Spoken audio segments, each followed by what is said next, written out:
Hello student, एक बार फिर से स्वागत है आपका अपनी यूट्यूब के सुपर क्लासेस चैनल पर। आज की इस वीडियो में हम बात करने वाले हैं पॉलिटेक्निक आईआरटी इलाहाबाद, यानी जो पॉलिटेक्निक और आईईआरटी में जो क्वेश्चन पूछे जाते हैं तो उसमें से आज हम आपके लिए पहले अध्याय का यानी लेसन पहले का हम लेके आए हैं वीडियो। इसमें से लेसन जो पहला अध्याय है हमारा केमिस्ट्री से है, तो केमिस्ट्री वाले में पहला अध्याय जो द्रव्य है, तो द्रव्य से अब तक के जितने सारे प्रश्न पूछे गए हैं पॉलिटेक्निक में, अब तक के जितने सारे प्रश्न पूछे गए वो सब एक वीडियो में हैं। तो इसके लिए हम आपको अध्याय वाइज बताते रहेंगे। अध्याय 1 है, अगले दिन हम पढ़ेंगे 2, 3, ऐसे करके फिजिक्स का भी, इसी तरह करके केमिस्ट्री का भी सारे का कर लेंगे। तो वीडियो स्टार्ट करने से पहले हम आपको बता दें कि अगर अभी तक आप हमारे चैनल पर नए हैं तो चैनल को सब्सक्राइब कर लीजिए और बेल आइकन भी प्रेस कर लीजिए, वीडियो को लाइक कर दीजिए। चलिए वीडियो को हम आगे बढ़ाते हैं। देखिए इसमें से पहला क्वेश्चन कुछ बच्चों का कमेंट आ रहा था कि इसमें सर इंग्लिश वाले में, जैसे इंग्लिश का पेपर है वो अदर बोर्ड यूपी बोर्ड के नहीं है, सीबीएसई बोर्ड के हैं, तो उन लोगों के लिए दिक्कत होती थी। तो अब इसमें इंग्लिश का भी पेपर मिल जाएगा आपको। यहाँ देखिए इंग्लिश पे गया है। तो अब देखिए इसमें का जो हमारा पहला क्वेश्चन है कि वह ताप जिस पर द्रव का वाष्पदाब वायुमंडलीय दाब के बराबर हो जाता है कहा जाता है। तो बताइए वायुमंडलीय दाब के बराबर हो जाता है, तो वायुमंडलीय दाब के बराबर कौन सा होता है? ये ऑप्शन सी इसका राइट आंसर हो जाएगा, यानी क्वथनांक। वह कौन सा कहलाएगा? क्वथनांक कहलाएगा। इसमें देखिए ये सब दिया गया है इसके बारे में। तो इसमें से देखिए और किस तरह से क्वेश्चन पूछे जा सकते हैं। तो इसमें से एक क्वेश्चन ये भी पूछा जा सकता है कि शुद्ध जल का क्वथनांक, तो यहाँ देखिए कितने 7 सेल्सियस होता है। जिस ताप पर वायुमंडलीय दाब कम होता है उस स्थान को क्वथनांक भी कम होता है। जहाँ वायुमंडलीय दाब कम होगा वहाँ क्या होगा? क्वथनांक भी कम होगा। तो इससे ये भी प्रश्न पूछे जा सकते हैं। अब देखिए इसके बाद हमारा अगला क्वेश्चन है कि निम्नलिखित में से कौन सी वस्तु द्रव अवस्था में होती है? तो कौन सी वस्तु द्रव अवस्था में होती है ये बताना है। तो इसका राइट आंसर हो जाएगा ऑप्शन बी, यानी ये पारा क्या होगा? ये द्रव अवस्था में होगा। अब देखिए इसमें से कुछ और भी कुछ अलग प्रकार से क्वेश्चन पूछे जा सकते हैं। तो वो किस तरह से पूछे जा सकते हैं? देखिए इसमें से पहला देखिए ये है। देखिए दिया है कि पोटेशियम का परमाणु क्रमांक दिया है पृथ्वी पर भारी मात्रा में उपलब्ध तत्वों में 7वें स्थान पर है। यानी जो पृथ्वी पर तत्व उपलब्ध है उसमें से जो सबसे भारी मात्रा में होते हैं वो 7वें स्थान पर किसका? पोटेशियम का है। सर्वप्रथम देखिए इसे वैज्ञानिक ने किया था। सर्वप्रथम कौन से वैज्ञानिक थे? देखिए हम्फ्री डेवी हैं, तो इन्होंने किया था, इसका पृथक किया था। अब इसके बाद देखिए अगला, इसी में अगली पॉइंट क्या है कि सोडियम और पोटेशियम के जो आयन होते हैं तो ये शरीर में कोशिकाओं के सूचक के रूप में क्रियाशील बने रहने के लिए बहुत आवश्यक होते हैं।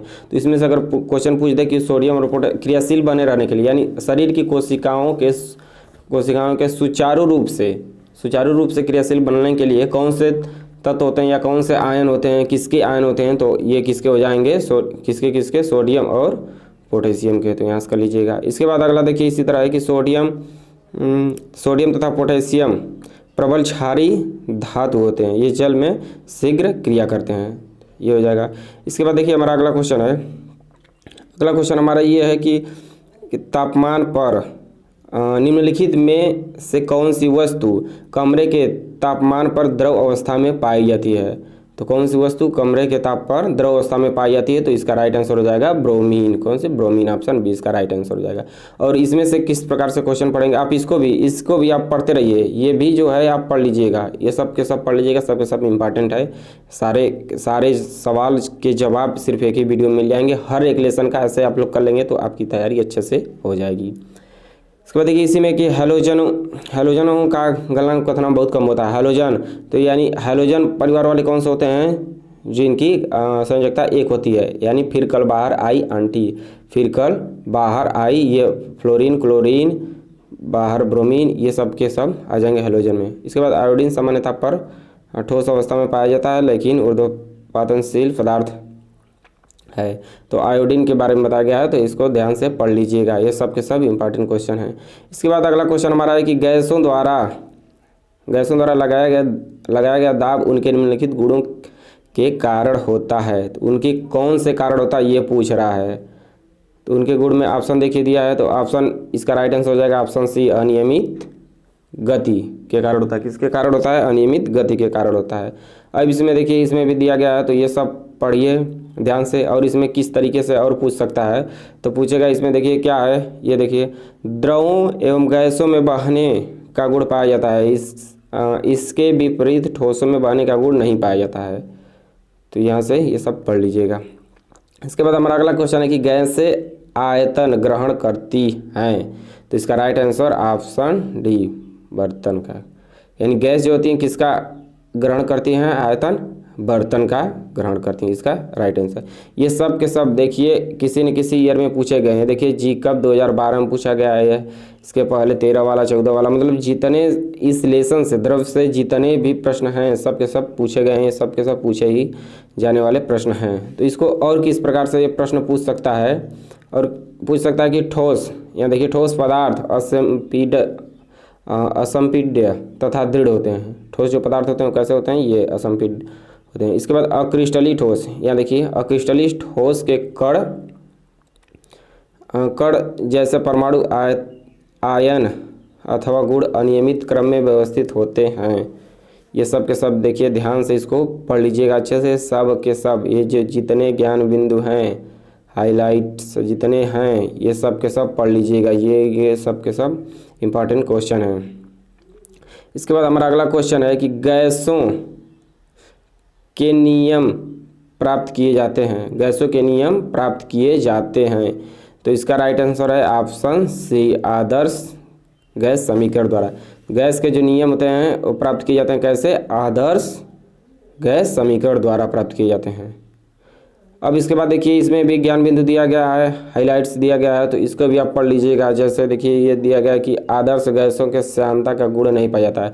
अगर पूछ दे कि किस में श्यानता का गुण नहीं पाया जाता, तो ऑप्शन में अगर आदर्श गैस है, आदर्श गैस किसका श्यानता का गुण नहीं पाया जाता है, तो ऑप्शन उसको टिक कर देंगे।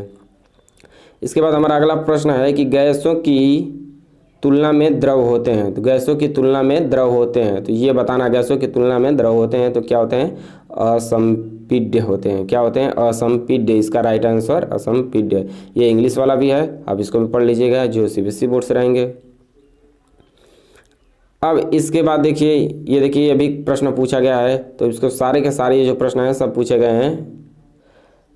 अब इसमें किस प्रकार से पूछ सकता है प्रश्न, ये सब देखिए दिया है कि कितने प्रकार से होते हैं, ये सब आप पढ़ लीजिएगा, सब पढ़ते रहिए। इसके बाद देखिए अगला क्वेश्चन है कि उच्चतम अंतर आणविक बल पाया जाता है, मतलब किसमें अधिक, उच्चतम का मतलब सर्वाधिक, अंतर आणविक बल पाया जाता है किसमें? तो ये भी ये देखिए इसका, ये देखिए किसमें पूछा गया? 2014 में पूछा गया प्रश्न है। तो आप जानते हैं कि किसमें पाया जाता है? ठोसों में, यानी सॉलिड्स में क्या होते हैं? ये सर्वाधिक अंतर आणविक बल पाए जाते हैं, अंतर आणविक बल पाए जाते हैं, उच्चतम अधिक बल पाए जाते हैं। इसके बाद हमारा अगला क्वेश्चन देखिए, इसमें और पूछ सकता है कि ठोस पदार्थ में असंपीड्यता नगण्य होती है। और कौन सा प्रश्न है इसमें? देखिए कैसा है कि गैस के अणुओं के बीच गतिज ऊर्जा सबसे अधिक होती है। पूछ सकता है कि किसके बीच सबसे गतिज ऊर्जा सबसे अधिक होती है, किसके बीच? तो किसके? गैस के, ये पूछ सकता है। अब इसके बाद इसमें पूछ सकता है कि द्रव पदार्थों का घनत्व गैसीय पदार्थों से अधिक लेकिन ठोस पदार्थों से कम होता है। गैस का किससे? ठोस से कम होता है। तो ये सब पढ़ लीजिए। अब इसके बाद अगला क्वेश्चन है कि ठोस पदार्थ असंपीड्य होते हैं क्योंकि उनमें नगण्य होता है। क्या नगण्य होता है? क्यों असंपीड्य होते हैं? तो इसका कारण बताइए, क्या नगण्य होता है? तो इसका राइट ऑप्शन हो जाएगा रिक्त स्थान। जो ठोस होते हैं उसमें असंपीड्य होते हैं, क्यों? कि उनमें नगण्य होता है, यानी उसमें जो ठोस होते हैं उनमें खाली स्थान कम होता है, इसलिए क्या बता रहा है ये कि रिक्त स्थान हो जाएंगे। ये भी प्रश्न किस में पूछा है? 2006 में पूछा है। सब के सब पूछे गए प्रश्न हैं, ऐसे ही प्रश्न पूछे जाते हैं इंट्रेंस एग्जामों में। तो आप अच्छे से लगे रहिए और हमारे चैनल को सब्सक्राइब कर लीजिए, वीडियो को लाइक कर दीजिए। सारे के सारे आपको इसमें मिल जाएंगे सॉल्यूशन, फिजिक्स, केमिस्ट्री, मैथ तीनों से। अब देखिए हमारा इसी में पूछ सकता है कि ठोस पदार्थ का घनत्व द्रव तथा गैस पदार्थों से अधिक होता है। इसको भी याद रखने योग्य बातें ये भी हैं। इसके बाद वह तापमान जिस पर ठोस पदार्थ द्रव में परिवर्तित हो जाता है ठोस पदार्थ का गलनांक कहलाता है। ये भी प्रश्न इंपॉर्टेंट है, इस तरह से भी पूछ सकते हैं, तो इसको याद रखिए। द्रव्य की अवस्थाएं हैं, तो इसमें देखिए क्रम में दिया गया द्रव्य की अवस्थाएं हैं, ये प्रश्न है, तो इसको क्रम में दिया गया है कि कौन कौन से ठोस द्रव गैस 3 होती हैं, तो तीनों में इसमें कौन कौन सी हैं कैसे, तो बताना है कौन ठोस द्रव गैस, ठोस गैस द्रव गैस, इनमें से कोई नहीं, तो इसका राइट आंसर हो जाएगा ठोस द्रव गैस, ये अवस्थाएं होती हैं। अब इसमें से किस प्रकार से पूछ सकता है प्रश्न, ये देखिए पढ़ लीजिए इसको ध्यान से अच्छे से। अब इसके बाद पूछ सकता है कि पदार्थ कितने प्रकार के होते हैं, तो पदार्थ 2 प्रकार के, भौतिक अवस्था के आधार पर होते हैं और एक रासायनिक संगठन के आधार पर होते हैं। ठोस द्रव गैस होते हैं भौतिक के, और जो रासायनिक होते हैं तत्व यौगिक और मिश्रण होते हैं। और ब्रह्मांड में द्रव्य होता है और क्या होते हैं, ऊर्जा से मिलकर बना होता है। अब इसके बाद हमारा अगला क्वेश्चन है कि द्रवों का क्या निश्चित होता है, तो बताना है कि द्रवों का क्या निश्चित होता है। तो द्रव में क्या निश्चित हो जाएगा, ऑप्शन बी इसका राइट आंसर। द्रव में क्या निश्चित होता है, द्रवों का क्या निश्चित होता है, आयतन द्रव का निश्चित होता है। तो अब इसी तरह से इसमें पूछता है कि ठोस में क्या स्थिर अनिश्चित रहता है, द्रव में क्या निश्चित रहता है, गैस में क्या रहता है। तो ये था द्रव का, तो गैस में क्या रहेगा निश्चित, गैस में क्या निश्चित रहता है उसका, ये तो किसका हो गया, ये हो गया द्रव का हो गया। देखिए अब बाकी आगे मिलेगा, आगे ये सब पढ़ लीजिए, देखिए ध्यान से इसको पढ़ लीजिए। टाइम की वजह से ज़्यादा टाइम न लेते हुए इसलिए हम इसको एक एक पढ़ नहीं रहे हैं, पढ़ लीजिए इसको। अब इसके बाद देखिए जब द्रव गर्म किए जाते हैं वे, जब द्रव को गर्म करते हैं तो वे क्या क्या उनकी परिस्थिति होती है, ये बताना है। तो जब द्रव को गर्म किया जाता है तो वे होते हैं, अब इसको बताना है कि वे होते हैं क्या होते हैं कैसे। देखिए इसका राइट आंसर क्या होगा, इसका राइट आंसर क्या है, देखिए पहला प्रश्न है कि इसका पहला क्या ऑप्शन है कि गैसों से अधिक किंतु ठोस से कम फैलते हैं। किसको गर्म किया जाता है, द्रव को जब गर्म किया जाएगा तो क्या होंगे, ठोसों से अधिक किंतु गैसों से कम फैलेंगे, ये होती है इसकी कंडीशन, ये हो जाएगा इसका राइट आंसर। अब इसमें पूछ सकता है कि द्रव के अणु सदैव गतिशील होते हैं तथा अणुओं की गति अणुओं के द्रव्यमान एवं तापमान पर निर्भर करती है। अणु की जो गति होती है तो किस पर द्रव्यमान और किस पर तापमान पर निर्भर करती है। अब इसके बाद हमारा देखिए आज का इस वीडियो का लास्ट क्वेश्चन ये है, लास्ट क्वेश्चन क्या है कि द्रव निम्नतम तापमान पर उबलते हैं जब हम इसे रखते हैं, तो इसका राइट आंसर ऑप्शन ए इसका राइट आंसर हो जाएगा। यहाँ आपको आंसर भी दिए हैं, आपको अगर दिक्कत हो तो आंसर देख लीजिए, इसमें सब कुछ साथ में है। कम वायु दाब पर होता है, तो इसमें और किस तरीके से क्वेश्चन पूछे जा सकते हैं, ये देखिए आपके सामने है, यहाँ इतने सारे आपके सामने हैं क्वेश्चन कि कितने कितने पूछे जा सकते हैं। देखिए अब देखिए इसमें ठोस द्रव गैस तीनों की बातें इसमें थी, लगभग द्रव के बारे में बताई गई। तो अब देखिए अगर पूछे बात आई किसकी, द्रव की, तो द्रव किसकी बात आई, द्रव की। तो द्रव में क्या होता है, द्रव होते कितने, ठोस द्रव गैस, तो ठोस पहले हम बात कर लेते हैं ठोस की। तो ठोस में क्या होता है, आयतन एवं आकार दोनों क्या होता है किसकी, ठोस की। ठोस में क्या होते हैं, दोनों क्या होते हैं, निश्चित होता है। इसके बाद क्या होता है, गैस का, इसके बाद गैस। तो गैस में क्या होता है, कि दोनों क्या होते हैं, अनिश्चित होते हैं, दोनों क्या होते हैं, अनिश्चित होते हैं, दोनों अनिश्चित होते हैं। और द्रव में क्या होता है, द्रव में क्या होता है, इसका आयतन जो होता है वो क्या होता है, निश्चित, क्या होता है, आयतन क्या हो जाएगा, निश्चित हो जाएगा, और द्रव क्या हो जाएगा, अनिश्चित हो जाएगा।